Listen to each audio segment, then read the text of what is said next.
भानपुर गांव एक ऐसा गांव था जहां दिन भर गांव आवाजों और ठाकों से गूंजता रहता था। गांव में रोज बाजार भरता, लोग अपने अपने कारोबार में व्यस्त रहते। कोई फल फ्रूट बेचता तो कोई मिठाई। हमेशा चिल्लम चिल्ली, पर इतनी चहल पहल के पीछे एक गहरा राज छुपा हुआ था। गांव में जैसे ही सूरज डूबता, शाम के 7 बजे गांव में शांति छा जाती, मानो गांव में कोई रहता ही न हो, एकदम वीरान। 7 बजे के बाद लोग अपनी महंगी गाड़ी चलाते चलाते उतर जाते कि कहीं इंजन की आवाज ना हो जाए। घरों में के टीवी तक तुरंत बंद कर दिए जाते। इतना ही नहीं, अगर 7 बजे के बाद कोई बच्चा गलती से रो भी पड़ता तो माएं डर के मारे उसका मुंह बंद कर दिया करती, जिससे रोने की आवाज ना आए। एक शाम 7 बजे के बाद एक आदमी किसी जरूरी काम से दबे पांव बिना कोई आवाज करे जा रहा था। गली में तभी उसके सामने से एक चूहा गुजरा। चूहे को देख आदमी के मुंह से एक जोर की चीख निकल गई। बस पलक झपकते ही उस आदमी के वहीं जगह पर चिथड़े उड़ गए। सबके साथ ऐसा ही होता। जिसने भी भले ही गलती से जरा सी भी आवाज की तो उसका यही हालत होता। लोग 7 बजे के बाद डर के साये में जीते थे। अगले दिन राइस्टार नाम का लड़का अपनी बाइक से भानपुर गांव के रास्ते से होते हुए दूसरे गांव के लिए जा रहा था, पर बदकिस्मती से अचानक 2 ट्रक बाइक के सामने आ जाते हैं। पर वक्त रहते ही राइस्टार बाईं ओर मुड़ा। हिलते डुलते राइस्टार गलती से भानपुर गांव के अंदर आता है। अनजान राइस्टार आगे बढ़ रहा था कि तभी शाम हो जाती है।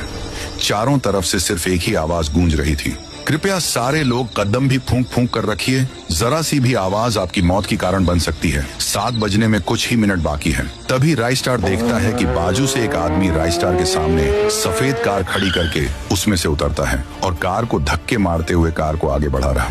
उस आदमी ने जैसे ही कार पार्क की, राइस्टार हैरानी से बाइक से उतर के उस आदमी के पास चला जाता है और उसे कहने लगता है, अरे भाई, मुझे एक बात बताओ कि तुम गाड़ी चलाते चलाते अचानक धक्के मारने क्यों लगे थे? क्या तुम्हारी गाड़ी खराब हो गई है? और ये जो सब लोग दबे पांव चल रहे हैं, ये अजीब सी खामोशी और फुसफुसाहट क्या है? वो आदमी पसीने में भीगा हुआ था। उसने घबरा कर कहा, तुम्हें अगर अपनी जान प्यारी है और मरना नहीं है तो अपना मुंह बंद रखो। 7 बजने को केवल 2 मिनट ही रह गए हैं बस। तुम दूसरे गाँव के लगते हो, इसलिए अनजान हो। चलो मेरे घर में जल्दी से, पर याद रखना अंदर जाकर जरा सी भी आवाज मत करना, वरना हमारी खैर नहीं। राइस्टार को कुछ समझ नहीं आया, पर उस आदमी की आंखों में खौफ देखकर वो चुपचाप उसके पीछे पीछे उसके घर के अंदर चला गया। अंदर राइस्टार ने पूछा, अरे अब बता भी दो कि तुम लोग इतना डरे हुए क्यों हो? ऐसा क्या है 7 बजे के बाद? पर वह आदमी राइस्टार को चुप रहने का इशारा करता रहा। राइस्टार के पास चुप रहने के अलावा कोई और रास्ता नहीं था। उस रात उसे सिर्फ अपनी धड़कनों की आवाज आ रही थी। अगली सुबह होते ही राइस्टार का सब्र जवाब दे गया। वो उस आदमी पर गुस्से से चिल्लाया,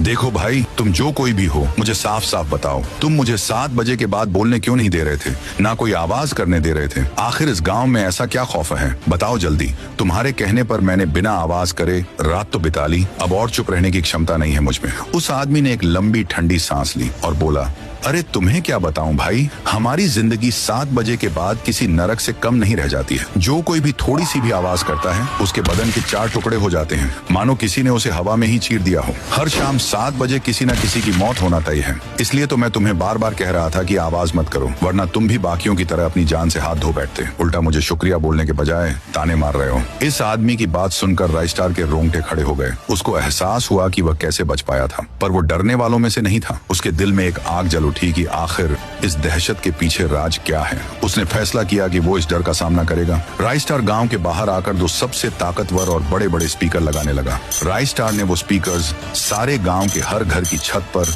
हर ऊंचे पेड़ पर और टावर पर लगा दिए और उन सबको एक साथ जोड़ दिया। शाम हुई, 7 बज गए। गांव में मौत का सन्नाटा छा गया, पर राइस्टार ने लगाए हुए स्पीकर भी अपना कारनामा शुरू कर देते हैं। कान फाड़ देने वाली भयानक आवाजों से पूरा भानपुर गांव गूंज उठा। अभी अचानक आसमान में काली बिजली के साथ थूम थूम बहुत तेज गुस्से में गांव के बीचों बीच उतर आया। उसकी आंखें आवाज को सुन उसके कानों में से खून निकल रहा था। थूम थूम चिल्लाया, नहीं छोड़ूंगा, नहीं छोड़ूंगा किसी को। किसको मारूं, कैसे मारूं?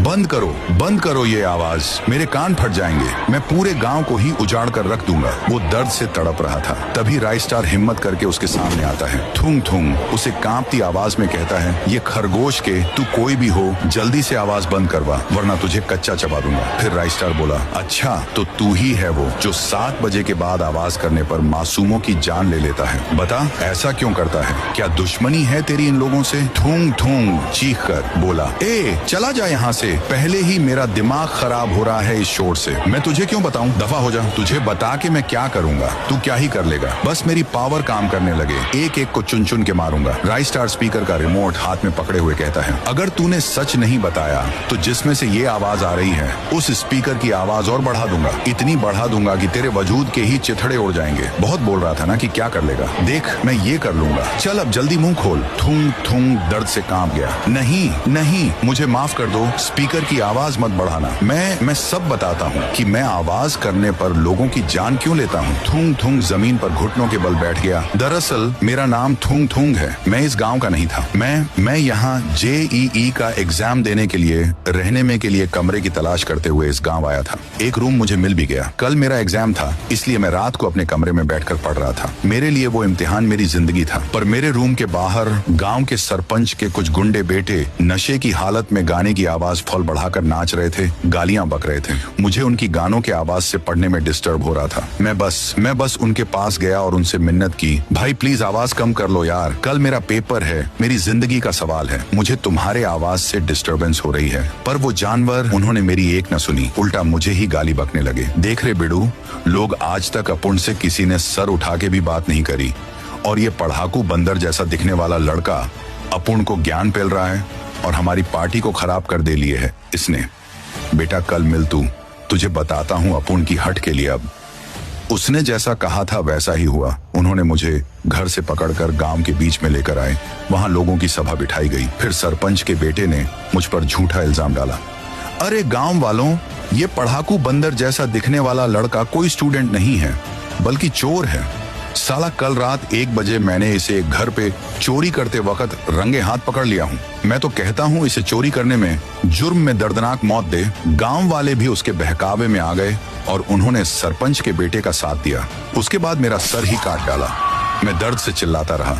उसके बाद वह तीनों ही जीप में बैठकर दूसरे गांव में रहने के लिए चले गए। मुझे इंसाफ नहीं मिला, मुझे उनको जान से मारना है।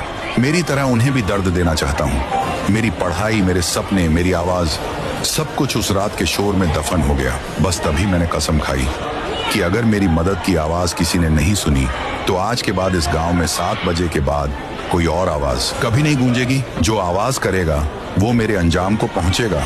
राइस्टार की आंखें भी नम हो गईं। ये तो सरासर जुल्म था। उसने स्पीकर की आवाज धीमी की। थूंग थूंग, तुम्हें इंसाफ नहीं मिला, पर तुम्हारा बदला भी अधूरा है।